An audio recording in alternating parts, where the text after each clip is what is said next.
Marami ang magbabago, maraming mamamatay, maraming mga kalamidad, pero lahat yan ay pagsasayos sa planeta nito. Kami ay narito na.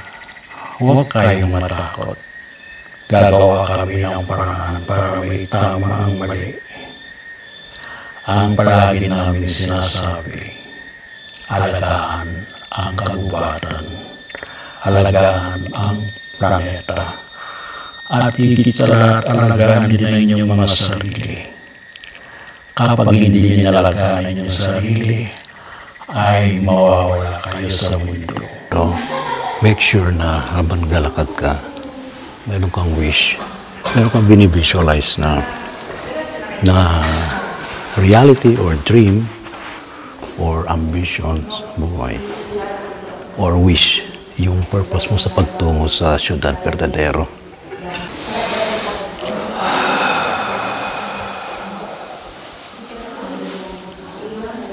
Alright, meron lang ako napipick up na mga kasi hindi sa Ciudad Verdadero meron ako napipick up na gusto nilang i-elaborate na being you as an animal communicator. Talagang gusto nilang mag-participate. Oo nga eh. All animals ba, kasi magkakaiba raw kasi yung itsura ng animals ito sa physical realm ng tao, saka yung animals sa kanilang reality. Yeah. Ganun din ba ang process kapag namatay din daw ba yung mga animals sa kanilang reality, ay ganun din ba ang process? Meron din bang rainbow bridge? Magkakasama din ba sila dun sa mga animals dito sa physical na namatay at saka dun sa kanila? No, hindi sila magkasama. Yan na, sagot na. Gabi ng Misteryo. Gabi ng Misteryo. Mga kamisteryo, ngayong gabi ito pag-usapan natin tungkol sa ating naging pagbisita muli sa Ciudad Verdadero dyan po sa may Quezon Province.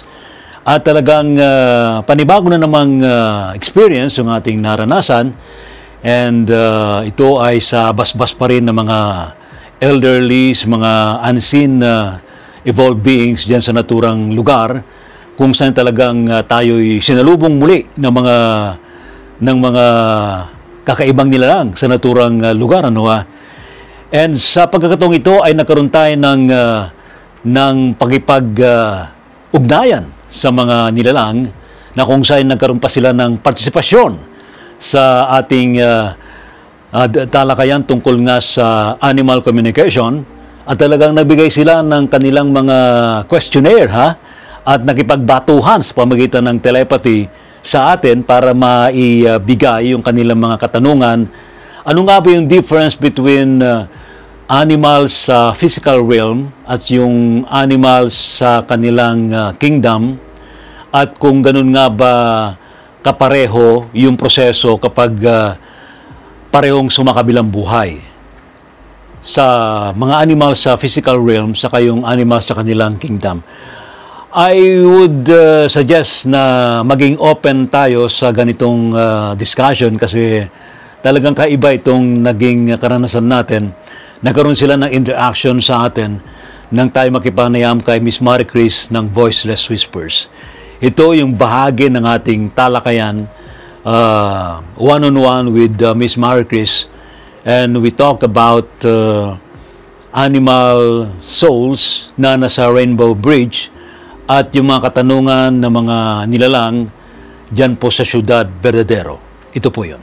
Meron lang ako napipick up na mga kasi hindi sa Ciudad Verdadero meron ako napipick up na gusto nilang i-elaborate na being you as an animal communicator. Talagang gusto nilang participate. Oo nga eh.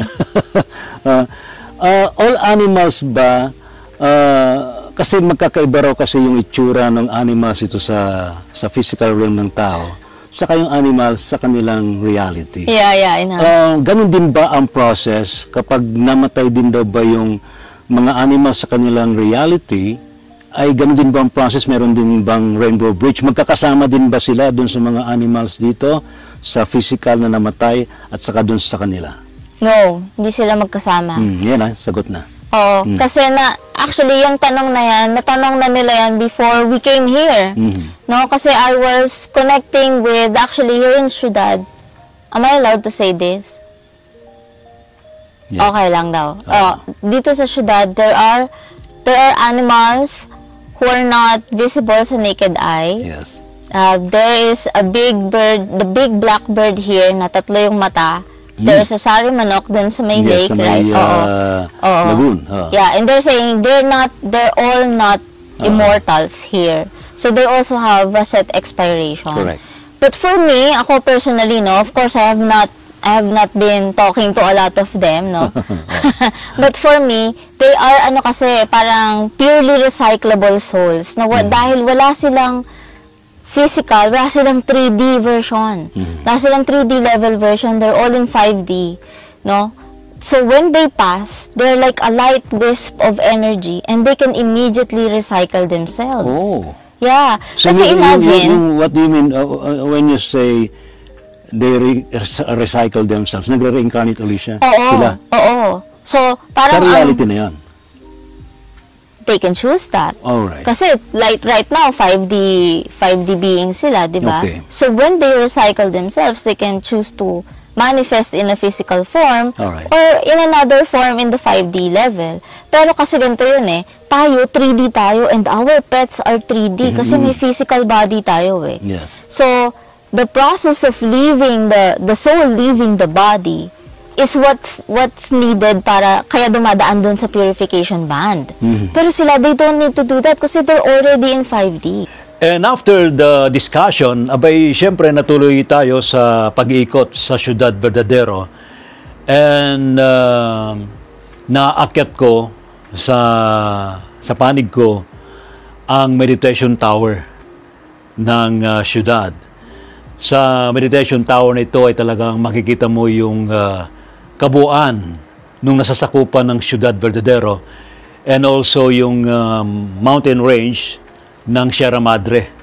Papakita ko sa inyo itong naturang pagbisita natin sa naturang lugar at papakita ko sa inyo itong mismong kung saan nakitang-kita yung kabuuan itong hanggang saan ang mararating ng ating paningin diyan sa Ciudad Verdadero. So, dito tayo ngayon sa Ciudad. And ito yung big labyrinth dito. Saan hindi ko. The same process sa chapel, pero mas malaki lang itong labyrinth na to. Itong Cretan labyrinth. So, ikot, then punta sa middle, sa pinaka-center, doon. Then, pwede mag-meditate sa pinaka-center. Ayan. Dito yan sa Ciudad Verdadero. So now, tuloy tayo rito sa kabila. Ayan. Hello, kumusta na po kayo?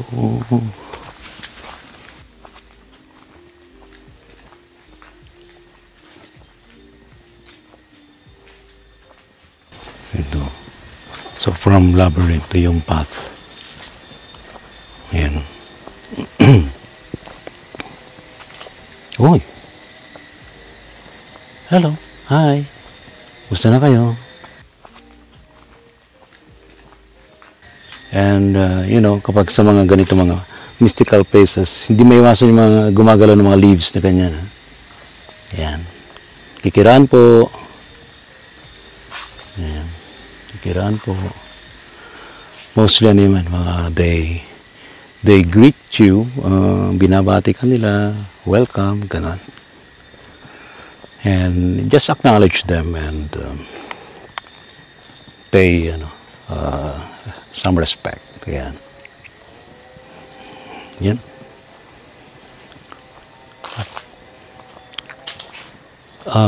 Ang talagang caretaker dito sa Ciudad Verdadero ay si Tatay Art Katakis. Pero dahil sa hindi na masyadong kalakasan yung kanyang physical body. So, from time to time, may pagkakataon din na nakabisita rin dito si Tatay Art. Pero hindi tulad dati. Pero siya pa rin ang talagang supremo sa lugar na to. Ayaw nga niyang tanggapin na siya yung may-ari kasi naniniwala siya na naitayo tong Ciudad Verdadero sa blessings ng mga divine beings, mga highly evolved beings. Yan. Isang part sa syudad, yung sinasabing landing pad or landing area ng mga, for me, it's not unidentified flying objects. UFO pa rin, but it is unseen flying object. Matagal na itong talagang dineclare ni Tatay Art Katakis na landing area ng mga UFO dyan sa syudad. At dito lumalapag itong mga spaceship ng mga galactic beings. You cannot see them, but kitang-kita sa paligid nito yung mga sunog na leaves ng mga halaman to prove na mayroong mababang mga spacecraft na talagang, alam po ninyo kapag nag-emit ng energy yung pinaka-pwetan ng mga UFO na yun, talagang masyadong mainit, no? So ayun, nagmamaterialize siya doon sa paligid, nagkakaroon ng sunog yung lugar. Hindi naman sunog na sunog, ano lang siya, parang may mga part ng mga sunog ng mga leaves and mga plants. Ito yun, papakita ko sa inyo.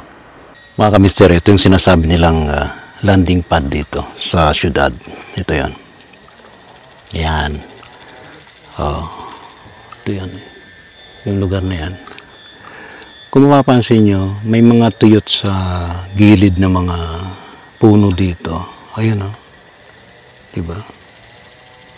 Oh. Di para tandaan na meron pa rin lumalapag dito ng mga unseen flying objects. At yung taas, tingnan niyo yung cloud. Wow. Ganda ng cloud formation, ah. Pwede mo papakita ng UFO dito? Mga meron. Ayan, oh. Galing, di ba? So from here, ito yung papuntang meditation tower. Papakita ko sa inyo, papuntang meditation tower. Dito, kailangan lang lalakad ka. Ano lang to, pag nandito ka, na rin, kombinasyon din to ng workout. Di ba? Combination of ma-energize ka sa high vibrational energy dito. At the same time, yung ating physical body workout. Ito yung meditation tower. Yun. Ayan. See? Ito yan. Yan ang meditation tower. Ang taas. Tingnan ko lang tingnan natin kung open. Normal naman pag nandito yung caretaker si Ma'am Telma, ino-open niya tong meditation tower. Kikiraan po. Ayan. Wala. Mukhang nakasara. Pero ito yan.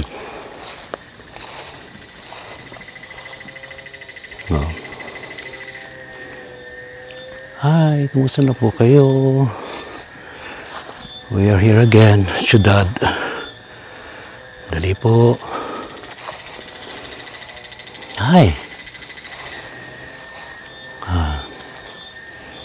Open ba? Dali. It is close.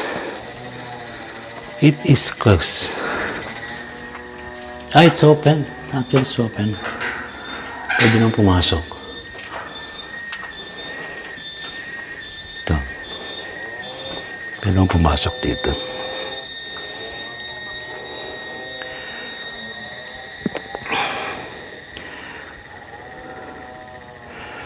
So, ito yan.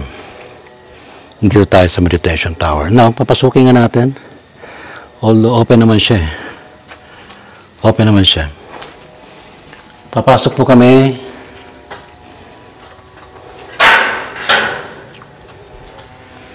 Ito po yung meditation tower.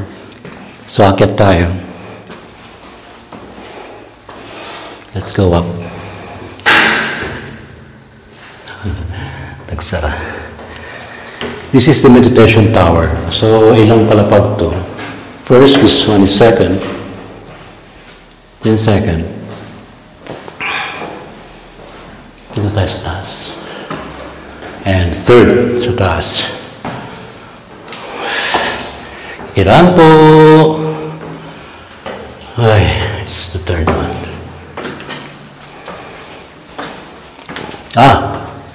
This is fourth. Ito na yung pinakatuktok. Ayan, ha? Mga for the past few times na hindi tayo nakakyat dito, may nakakyat tayo sa meditation tower. Whew! Wow! Wow! Tingnan niyo yun, no? That cloud formation. Wow!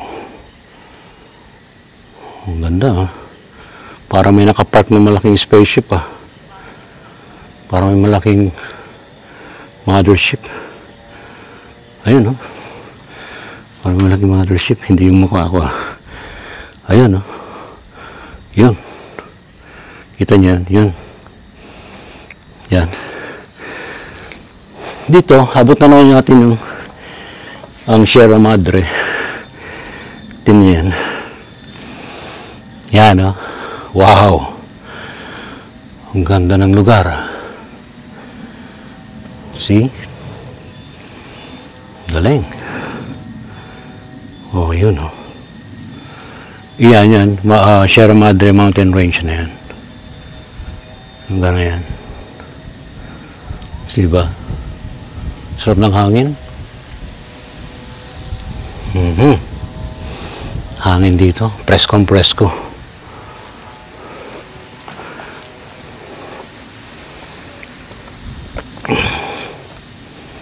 Yan, galing, diba? Ayan. So, ito yung pinaka... Parang may nakita ako. Yeah. Meditation tower. Overlooking itong syudad. Ayan. Yan si Ma'am Telma.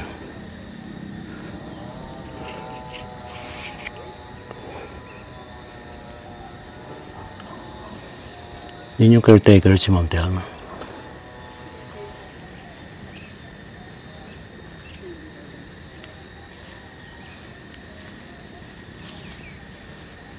Yan, paket sila.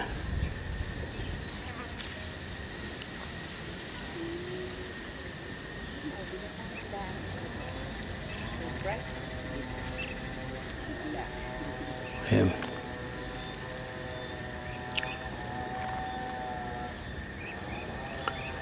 Hi. Okay. So, dito pa rin tayo sa Ciudad Verdadero ngayong Sunday. Okay. Tingnan natin yung iba pang lugar. Baba na tayo sa meditation tower. Okay, so baba tayo from meditation tower. Okay.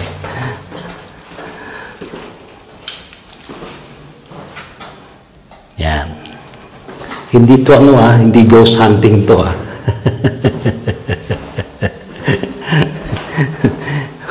Hindi na ito exploration. Ito is spiritual visitation natin sa Ciudad Verdadero. We come here from time to time to communicate with highly evolved beings, with divine beings from galactic beings, to receive messages and to experience yung presence nila. May mga nagtatanong sa akin, bakit hindi ba pwedeng ma-experience yung ganyan sa kalunsuran, sa bahay, di ba? Actually, yes, pwede naman. Kaya lang, we go to places like this Kasi we can feel, tawag dito, we can feel yung serene, di ba? Yung serenity ng lugar. Yung calmness, di ba? And of course, yung ating interaction with nature. Yun ang important dito, yun ang importante, yung interaction with nature. And kasabay na nga yan yung interaction with spirits, nature spirits. Ang hindi kasi nare-realize ng tao, we exist in this reality. Akala kasing tayong tao lang ang nag-exist. But sa third dimensional reality. But if we shift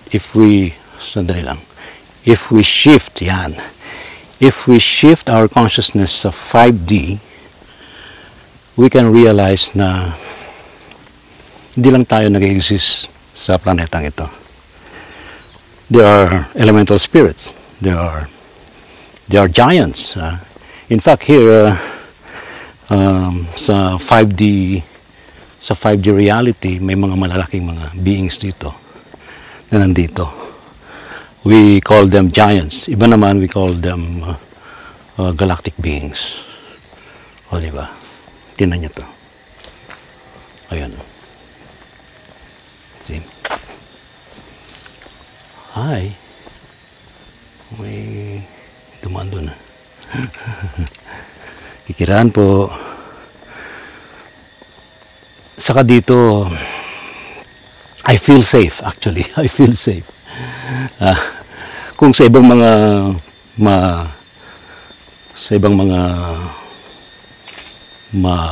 tawag dito, magubat na lugar, medyo magalangan ka. Kahit, well, dito, you can feel safe Diba? Alright. Now, sa pagpapatuloy ng ating pag-iikot sa Ciudad Verdadero, ay naipakita ko na sa inyo yung meditation tower, yung pinakatuktok nito, and ano nakikita natin from that vantage point. Then, bumaba ulit tayo sa meditation tower, and I proceeded to the boulder, yung mismong sinasabi nilang breathing boulder. Very energetic tong boulder nito, and if you touch the boulder, may mararamdaman kang kakaibang vibration nito. The energies it emits, and may pagkakataon na you can receive messages or you channel messages. Dito sa boulder nito, nagkaroon tayo ng pagkakataon na mag-channel ng message. And ito yung papakita ko sa inyo. Kung ano man ang message na marinig po ninyo, it all depends kung ano ang dating sa inyo, kanong impression ninyo, maybe you can make some reactions about these messages. I presume na itong message nito ay hindi lang galing sa mga beings from Ciudad, but also from galactic beings, kung saan nagkakaroon ng convergence sa Ciudad Verdadero. Ito po yun. Now, let's go to, meron pang isang pinupuntan dito, yung boulder. Dito yung pababa. Ito, may boulder dito. Yung boulder dito, ano na to, talagang pamoso na to. Buhay pa sina Sir Jimmy Licauco during 1990s. Talagang nagiging gateway to ng ibang dimension, especially sa galactic dimensions. Ito, punta natin to dito. Workout. Hello po, kumusta na po kayo? How are you? Ito, dito si Ma'am Jo sa boulder.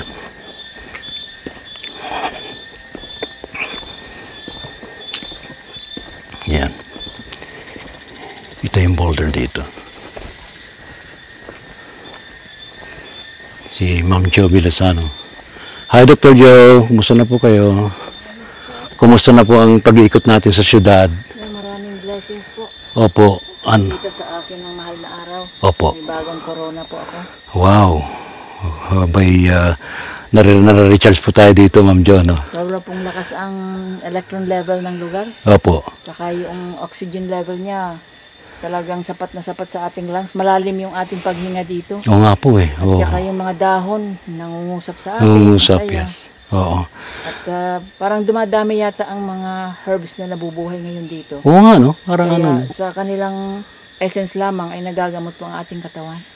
Ayan. Salamat po. Part din to ng ano, parang DNA upgrade natin, Ma'am Jo. DNA upgrade po at saka ibinabalik yung ancient program ng lugar po. Dahil sabi po nga sa atin, ito ay dating sacred place po. Opo. Ang ether po ng lugar na ito, ang programa ng lugar na ito ay sagrado talaga. Kaya nararamdaman po natin. Pamuso po rito tong boulder, Ma'am Jo. Mayroon bang na-download sa inyo dito? Ngayon po ay pina-guide sa atin yung mga taga pakinig at saka viewers nyo. Ng Gabi ng Misteryo. At saka si Marion. Oh. Para sila sa iba't ibang dimension na Yes. gusto sila makatanggap ng lesson o wisdom. Mhm. Nandito po sila kanina. Meron po silang mga downloads. May mga downloads ba? Opo, salamat Wow. naman po. Ikaw, Ma'am Jo, may sinabi ba sa'yo? Ang akin pong natanggap ngayon ay patuloy pong magpasalamat dahil tuloy-tuloy ang pagbigay po ng mga cosmic seeds sa lahat lang po ng mga herbs na kailangan ng ating kalusugan dito daw po sa lugar na ito. Wow. Kaya nag-view po ako ng kapaligiran at napansin ko nga po na may mga bago pong mga herbs na makakatulong. Sinabi Oo sa nga, no? akin. Parang lumago. Salamat naman po. Lumago nga yung lugar, no? Naging green. At 10 years from daw, ay halos lahat na daw po ng mga halaman dito ay herbal medicine. Bibigay sila. Nice. Galing. Salamat po. Mhm. Tatay Art, kapag Tatay Art. ng space na ito. Wiyak na rin sa Atay Art. Salamat, Dr. Joe, Ma'am. Salamat po. Ito yung pinaka-boulder dito. Meron bang... Ikaw, Miss Marquez, meron ka bang download sa boulder? Pinakita niya sa akin yung mga animals sa space nila. Sabi Talaga. niya, Oo. unlike daw our animals, our animals are small. Oo. Ang animals nila, Malalaki. bigger than Colossal. Mm. Colossal. Colossal. Oo. Oo. But they still look like some of the familiar species like elephants. Talaga. Oo. Tapos sumakay kami sa isang parang malaking dragonfly na sobrang maganda yung lugar nila, makulay. Wow. Almost like syudad pero more colorful. Syudad Colorful. is more green and brown, di ba? Sa kanila, it's more blue, yellow, pink, green, gano'n. Very, very joyous and vibrant. Parang halos ayoko na umalis eh. Tempting. Tempting, honestly. Ibang planet yun, ibang planet. Yeah, oo. It's ibang Pinakita niya planet. sa akin. Kasi, etong si Baby Boulder, no, unknown sa mga ibang tao. This one. Yes, Baby Boulder has been working on, actually, ang galing na nga niya eh, working on creating portals. So, ang bilis na niya mag-open ng portal ngayon compared to Talaga? dati. Oo. Oo. Dati sinishare lang niya sa akin na nag-aaral sila about portal opening, ganyan. Mhm. So, ngayon, mabilis na siyang mag-draw ng portal. So, I was able to jump in. Tapos, sumakay nga kami dun sa dragonfly na malaki. Ano, para akong nasa kids movie, ang galing. Parang nasa ano, no? Yung pelikulang Avatar. Oo, pero sa Avatar kasi medyo humanoid-centric eh. Oo. Pero sa kanya, it's more animal-centric. Animal-centric. Oo, animal-centric. Kasi pinakita sa being an animal communicator. Yeah, and also sabi niya, their animals there don't need communicators like you because they speak just like They us. directly communicate. Oo. Kasi they're all With telepathic, beings, diba? They're all very advanced beings. So, they hear their animals speak just like us. Actually, yun ang nawala sa tao eh. Yeah, Yung direct communication with animals. I know. And plants, ha? Sabi ng plants, kami rin. Sabi ng mga plants, kami rin. You also communicate with us before. Sabi, now you are not. Oo, pati plants. Plants, animals, ayan. Air, di ba? Any element. Ayan. Yan mga kaibigan ng ating animal communicator, si Miss Marie Chris ng Voiceless Whispers. Ayan na. Titingnan ko nga, mayroon bang titingnan ko nga baka may download. Tingnan natin kung mayroon tayo makukuha sa Boulder. Okay. Nilagay ko rito yung ano. Yan na. Normally, hinahawakan yung boulder. If you want to connect with the boulder, the baby boulder, and try to receive some downloads, ito. Ganun lang. Bukal sa kalaban, then ilapat mo lang mga kamay mo. Ganyan. Then, close your eyes. May vibration, nagbabibrate siya. Hello, boulder. Then, deep breathing.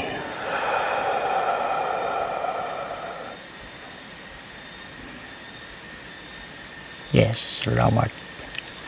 We are here.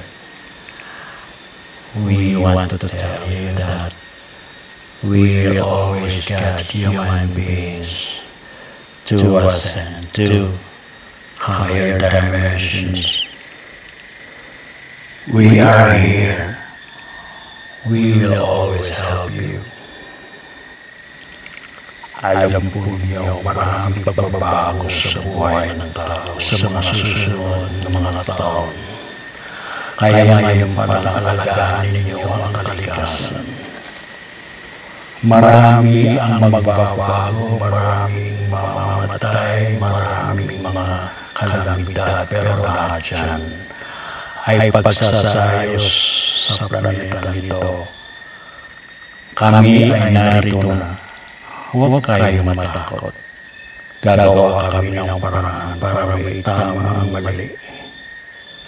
Ang palagi namin sinasabi, alagaan ang kagubatan, alagaan ang planeta, at higit sa lahat alagaan din ang inyong mga sarili. Kapag hindi niya alagaan ang inyong sarili, ay mawawala kayo sa mundo. Huwag matatakot sa pagbabago. Maraming mangyayari. Malalig.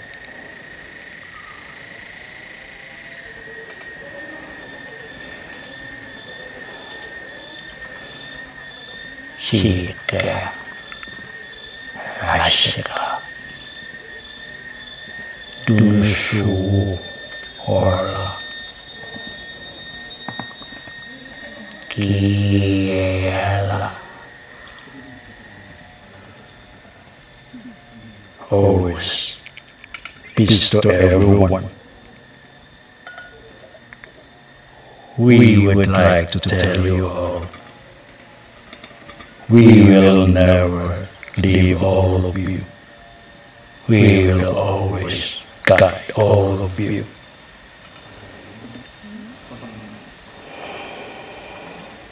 Thank you.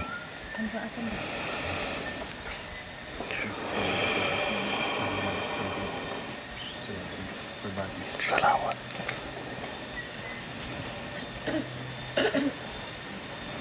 Okay. That's it. Done. Hi. How are you? Wala ako ng download dito. Salamat. Good afternoon. May mga kasama tayo sa ating pagtungo sa syudad na talagang may mga iba't ibang mga experiences. Meron silang mga naramdaman, meron silang nakita na hindi basta-basta nakikita ng pangkaraniwang tao. But of course, if you have an open heart and an open mind, doon na nagbubukas sa lahat nagkakaroon ng activation ng inyong spiritual eye to see the world or the reality behind physical. At meron tayong mga testimonials mula sa ating mga naging kasamahan sa naturang lugar like Dr. Joe Villasano. Yung iba nating mga kasamahan like sa kay Miss Marie Chris din meron, and of course sina Chauvel and other people na talagang nakasama natin sa ating pagtungo dyan sa Ciudad Verdadero. Ito ating panoorin yung kanilang mga testimonials, anong kanilang mga experiences, especially those people na first time lamang na nakapasok sa syudad.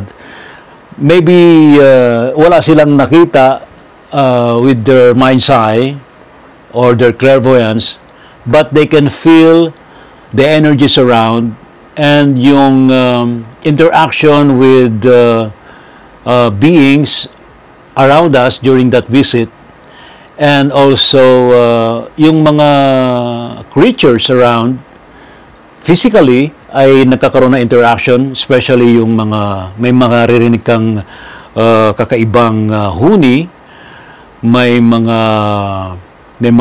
kakaibang mga insekto sa paligid. And also, you can feel yung serenity ng lugar, yung solemnness ng lugar.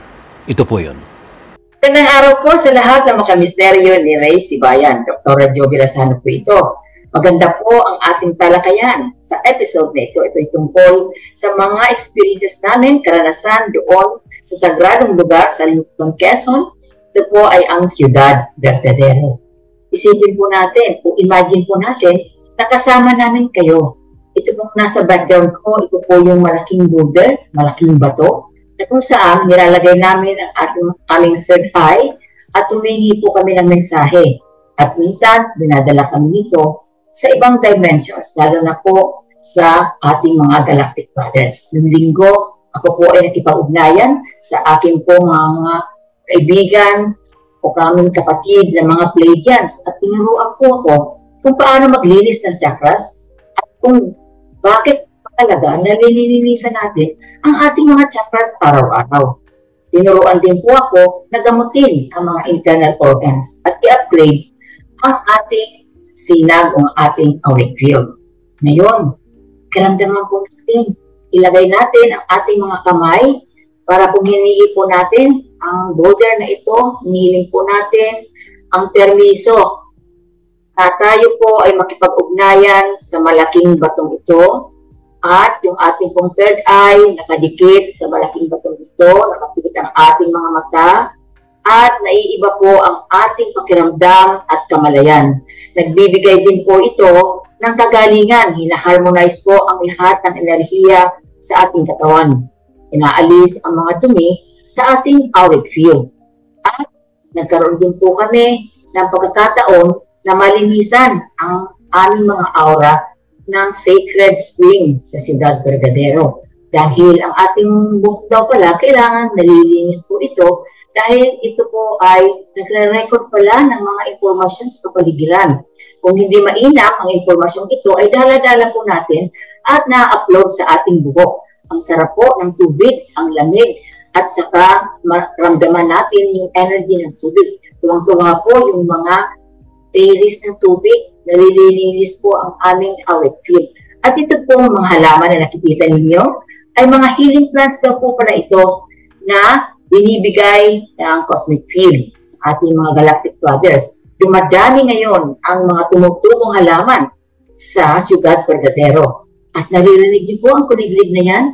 Yan po pala ay ina-activate o binibigyan po ng pagkain ang ating pituitary gland para mag-download ng mas maraming kuryente at banal na information po. Pakinggan niyo po yung kuliglig niyan.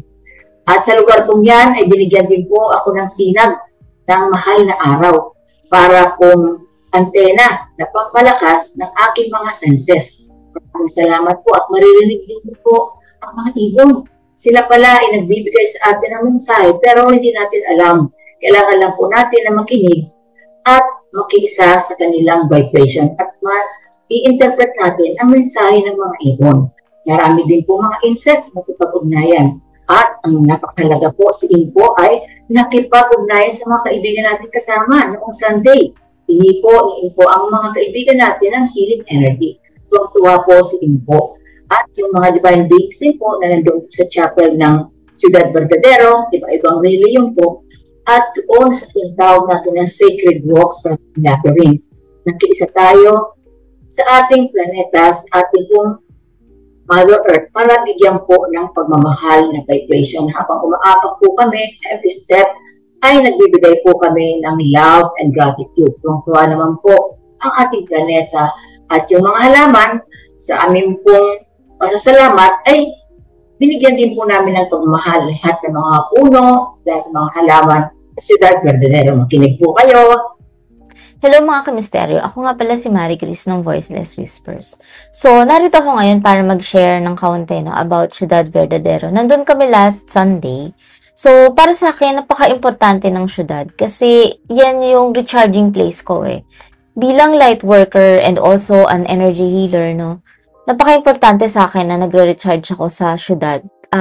Yung intention ko for going there, multi-part yun. Number one, magre-recharge ako by seeing the nature, And number two, communing with the nature spirits and most especially with Impo and the two boulders doon sa syudad. Gusto ko kasi nakaka-receive ng mga downloads, mga experiences na bago with them. Pero hindi naman importante na laging may downloads every time you visit syudad. Importante na nagkaroon ka ng energy exchange dun sa lugar. And talking about energy exchange, if ever na interesado kayong pumunta, alam naman nating lahat na ang Ciudad Verdadero is just another place. Pero energetically speaking, lahat ng pupunta dyan sinasala ni Impo.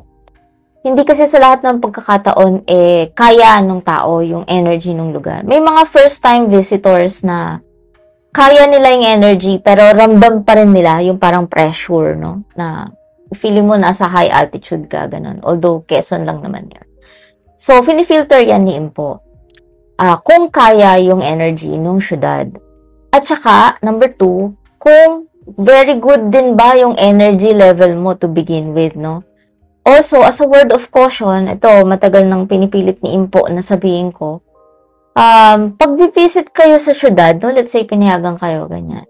Please leave your personal rituals at home. Tratuhin nyo yung syudad na parang foreigner kayo and you want to experience that place. So, pagka ganon, di ba?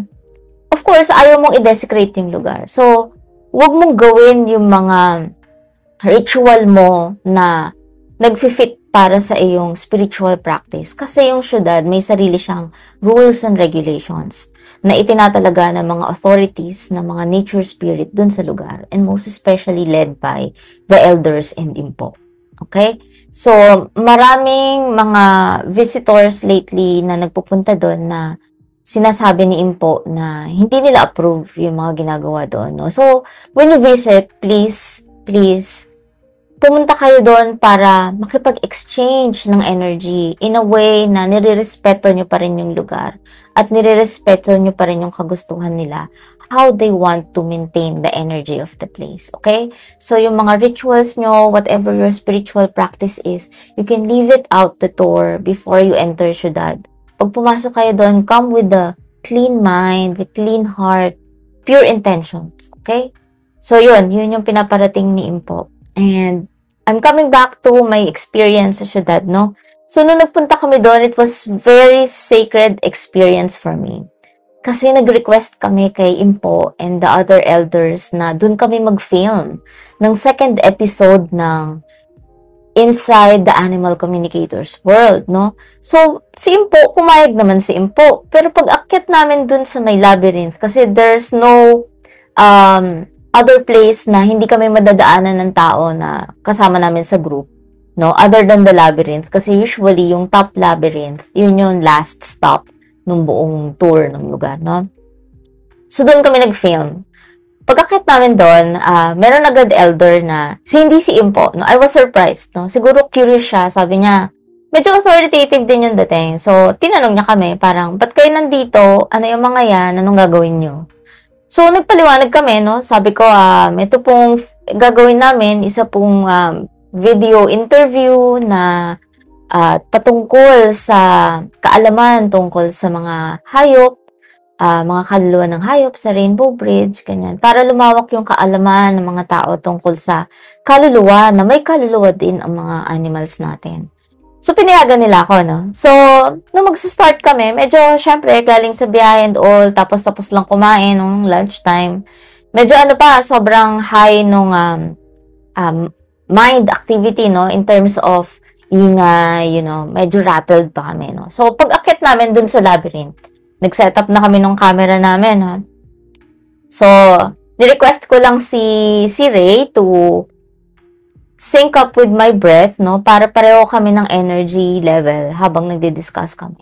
So, while we were doing that, so nakapikit ako ng time na yun, no?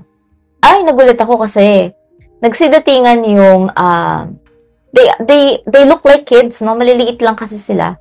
Nagsidatingan sila yung kasama dun sa grupo nung prince na usually welcoming community sila.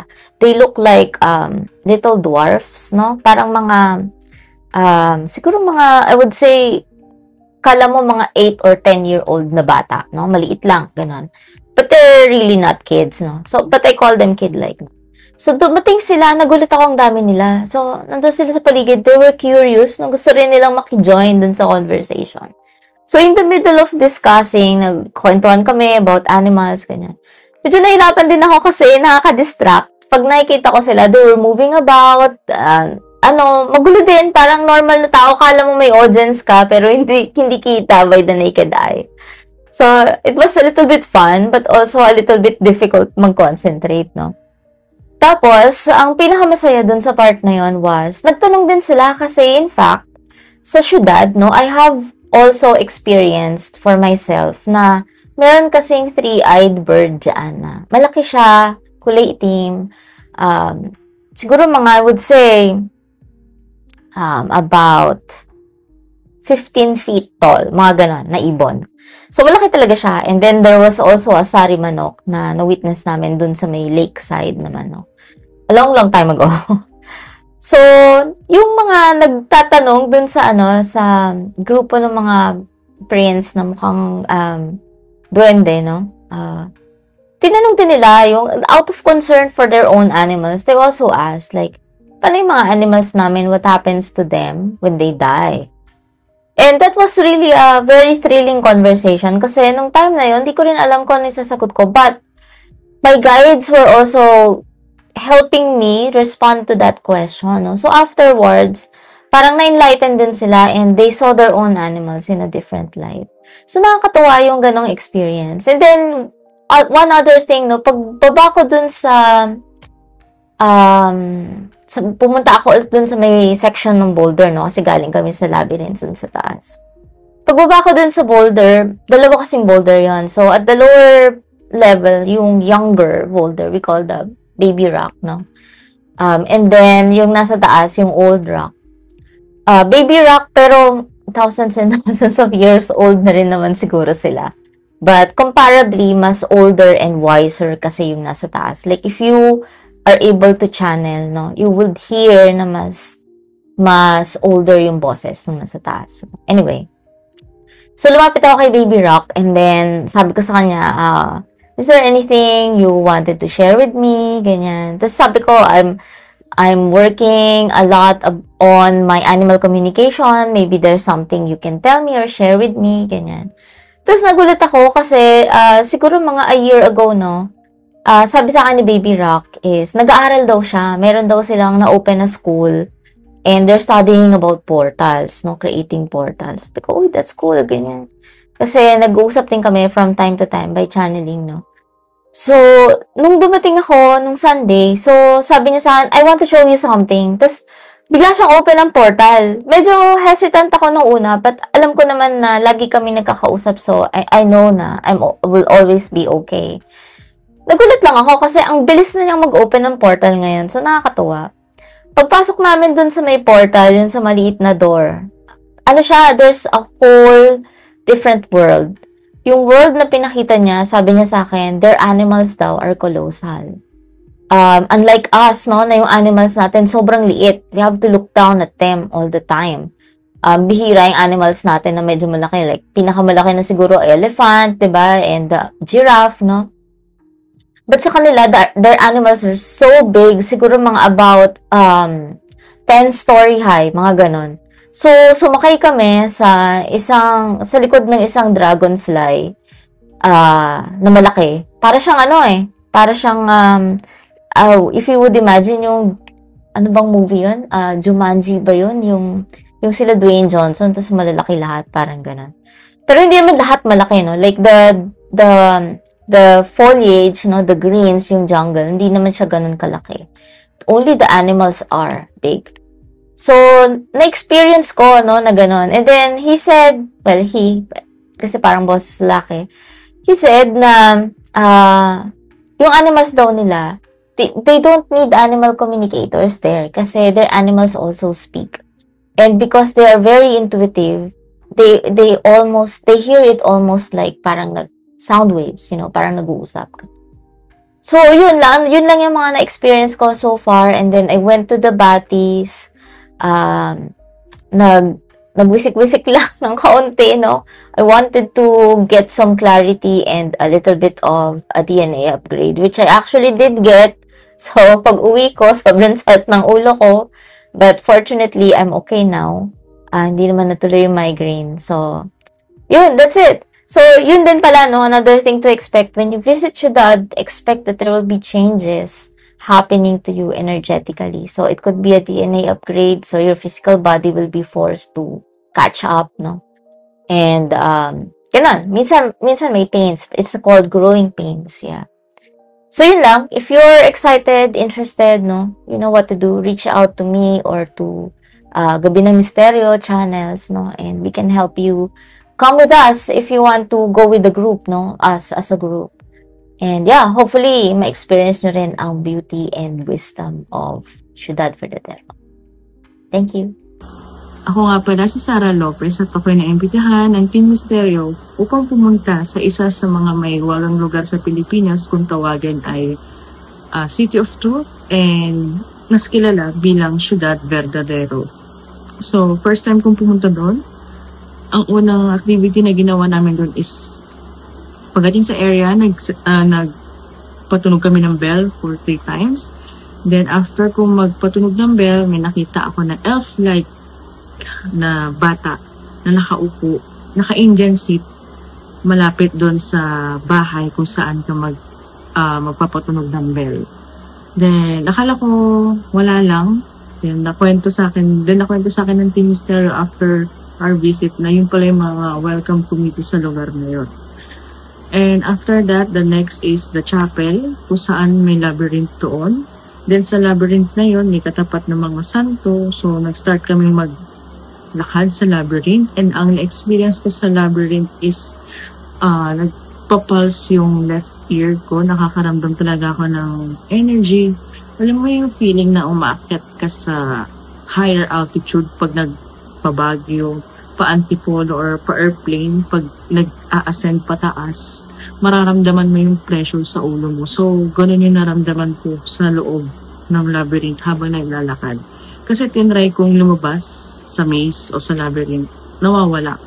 Nawawala yung bigat ng pressure. Then, when I get back, nararamdaman ko na naman yung parang nag-a-ascend. So, ganun. Then, after naman nun, sumunod na activity namin, nagpunta kami sa boulder kung tawagin, or yung buhay na bato, yung tumitibok na bato, merong bata, and mas nakakatanda na bato. So, una, dun ako nag-try sa bata na mag-channel. Pero wala akong natanggap na sagot, although na feel ko na humihinga yung bato. Mararamdaman mo talaga siya. And then, sumunod ako dun sa taas na kung saan yung may mas nakakatandang bato. Then, doon ko natanggap yung message ng tubig at asin. Sabi ko, gagawin ko tubig at asin. Then, tinanong ko siya, anong gagawin ko din? Hindi sumagot yung matandang bato. Then, ang ginawa niya, pinabalik niya ako sa bata. Then, doon ko nakuha yung sagot na kunin mo yung tubig at asin, paghaluin mo at i-cleanse mo sa labas ng bahay ninyo. So, yun yung nakuha kong sagot doon sa message dun sa boulder na yon. Then after ko na matanggap yung message sa mas bata na boulder, may nakita ako na 3 diwata. I can say na diwata kasi 3 sila, then matatangkad na ang damit nila is, ang kulay nila talagang white. Talagang dire-diretso silang white. Nakastand sila malapit sa hagdan. Kasi may hagdan doon. So nandun sila. Mababait naman. Mababait. Good energy. Nice energy. Then, after that, we went dun sa Batis, kung sa may bukal. So, doon, mag-feel mo talaga na marerefresh ka. Ang sarap sa pakiramdam ng tubig pag hinilamos mo sa katawan mo. Then, may experience din kami doon. May puno kasing malapit doon. May mga cute na bunga. Then, ang sabi, pwede kang kumuha, pero yung mga nahuhulog lang na bunga, yun lang din pwedeng iuwi. So, weird. Talagang may mga message na pumapasok sa akin na ganun. Then, it was my first time experience yung ganun. And yung last na pinuntahan namin is yung labyrinth sa pinaka-taas, kung saan yung landingan doon ng UFO. Doon, vibrant yung energy niya. Talagang feel mo na nasa high altitude ka. Talaga nag-a-ascend eh. Ewan ko. Yun yung nafe-feel ko, na parang may pressure, parang pataas pa ganun. Then, wala akong nakitang UFO within that area. Pero doon sa loob, doon sa paglabas, then pauwi na kami, pag ticket ko, doon ko nakita yung itsura ng UFO na naglaland doon, nag-flash sa mata ko na nakita ko sila, ang kulay nila color blue. Then, yung ulo nila medyo malaki na parang may helmet.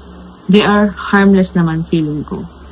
Then, yun lang. Yun yung mga kakaibang experience ko and I hope na makabalik ako dun sa lugar na yun at makapag-meditate ng mas matagal at mas yun, mas matagal-tagal. Then, yun, salamat sa Team Stereo para sa pag-imbita sa akin and sana may susunod pa. Yun, salamat. Hello po mga ka-Misteryo, ako po si Kara ng Mystic Tales at ang registrar ng Auhay.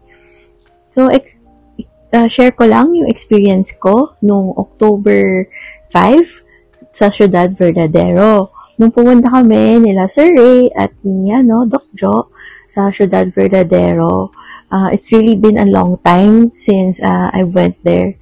It's my third time pero sobrang special talaga nung place. Nung etong visit ko naman, what I've experienced is usual reminders sa na huwag ko kakalimutan sarili ko, but also the place really helped me cleanse and re-energize. Recently how things are in this world, I'm pretty sure hindi lang ako nakaka-experience nun. Ang daming unexplained feelings and emotions. So, really, when I went there, nakapag-relax and meditate ako na affirm yung mga need kong gawin. And it's really on me na because what they're saying is they're waiting for me to take the leap. So, very exciting, I guess, yung spiritual journey ko.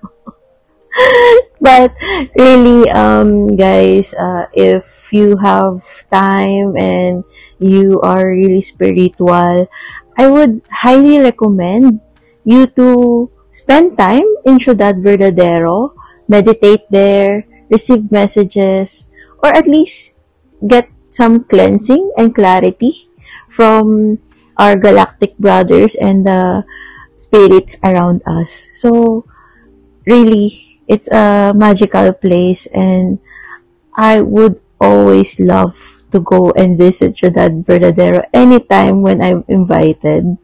So, yeah. That's all. So, thank you guys!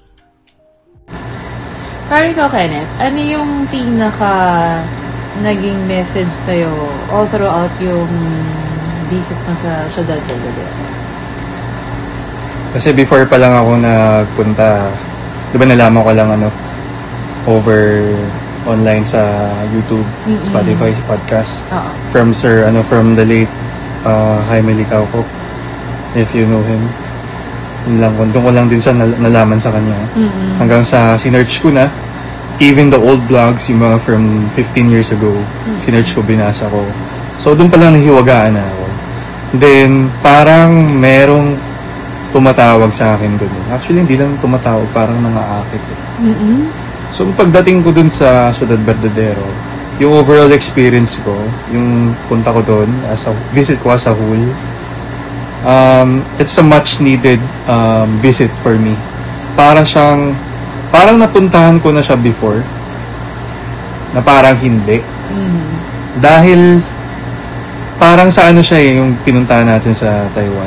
So, parang napunta ako siguro sa panaginip or sa past life ko.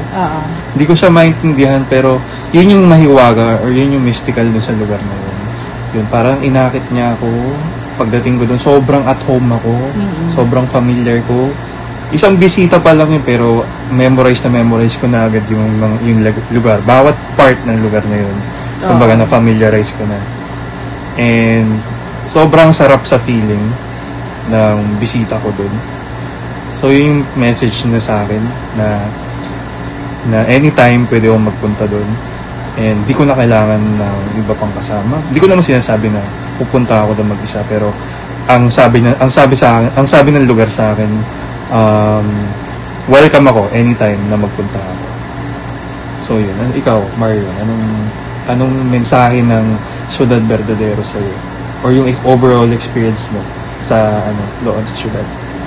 Yung overall experience, Labyrinth, yung experience natin sa Crow, yung experience ng mga malalaking, yung sobrang lakas ng mga sounds ng mga ibon, hindi mo ma-identify kung ibon, mga insekto ba ng gubat ito, or like, alam mo yung pag nandun ko sa gitna ng bundok, gubat na may maingay, usually yun yung mga maririnig mo. Pero hindi siya bago sa akin kasi narinig ko na yun nandun pa tayo sa Chungtai Temple sa Taiwan. So, familiar siya sa akin. So, as a whole, yung buong experience ko, mahiwaga, and at the same time, I feel blessed. And at the same time, alam ko, may mga nag-welcome sa atin. Hindi ko man sila nakikita, pero naramdaman ko sila. Presensya nila. Yung presensya nila na warm, na masaya sila na nandun tayo. At yung presence ng Crow na simula sa Labyrinth, hanggang pagbalik natin ng chapel, sumunod siya sa atin. Naglalagay na tayo ng sapatos. Hanggang sa pagbalik ng boulder, dahil nilakad ko yun ng nakapaa dahil gusto ko mag-grounding. Simula chapel hanggang sa boulder, bumalik ako para magsindi ng ilang mga kandila at mga incense. Dahil yun ang in-advise sa akin ni Miss Telma na magbigay pugay doon. At isa rin yun sa isa pa pala yun, blessed din ako dahil nagkaroon ako ng pagkakataon para bumalik doon. Ang alam kasi natin, isang beses lang ang punta. For like, bawat visit mo, once lang. Like, hindi ka na pwede makabalik. Pero ako, nabigyan ulit ako ng pagkakataon para makabalik sa Boulder and napakasayang experience nun. Kaya, tama ka, blessed yung blessed yung pakiramdam ko. And you're going back, ano yung sabi mo? And then, sa hindi natin inaasahang pagkakataon na, di ba naalala mo, bigla akong itinanong kay Miss Telma, bakit may mga flags or parang flags na para sa Buddhist? Mga mantra. Mga mantra. So yun nga, sabi niya, nagbisita dito ng monk, and then may binigay sa kanya na mga bracelet na ang sinabi ng monk na yon, ibigay mo ito sa bibisita na Buddhist. So parang sabi niya, paano naman namin malalaman? So muli po, kami po ay taus-pusong nagpapasalamat sa grupo po ni Sir Ray at sa lahat ng bumubuo ng programang Gabi ng Misteryo sa DZRH. And also special thanks to Para Jo, Miss Telma, sa amin, si Miss Telma, and Impo. Dun lang. Thank you. At sa muling pagkikita. Maraming salamat po. Thank you. Okay, so yan ang naging kabuuan nating pag-iikot sa Ciudad Verdadero, and I hope nakakuha tayo ng impression or any message or maybe a lesson to all of us that we have to commune with nature. Ang mahalaga dito yung mensahe about environment, about nature. Dapat nating alagaan ang ating kapaligiran, ang ating kalikasan. Huwag nating abusuhin. Consistent dyan ang mga beings dyan sa Ciudad Verdadero to take care of our environment, to take care of our forests, of the plants, of the animals, yung sa kabuuan, yung nature, And pangkalatan, ang inililigtas natin dito, ang ating pinoprotektahan dito ay ang kabuuan ng ating planeta, which is planet Earth. So, I think yan ang pinakabuang mensahe pa rin para sa ating lahat, to protect our environment, our nature, and eventually, we are saving our planet Earth. So, dear people of Earth, maraming salamat. Yan po ang kabuuan ng ating pagtalakay, ang ating episode ngayon sa Gabi ng Misteryo. Gabi ng Misteryo. Gabi ng Misteryo.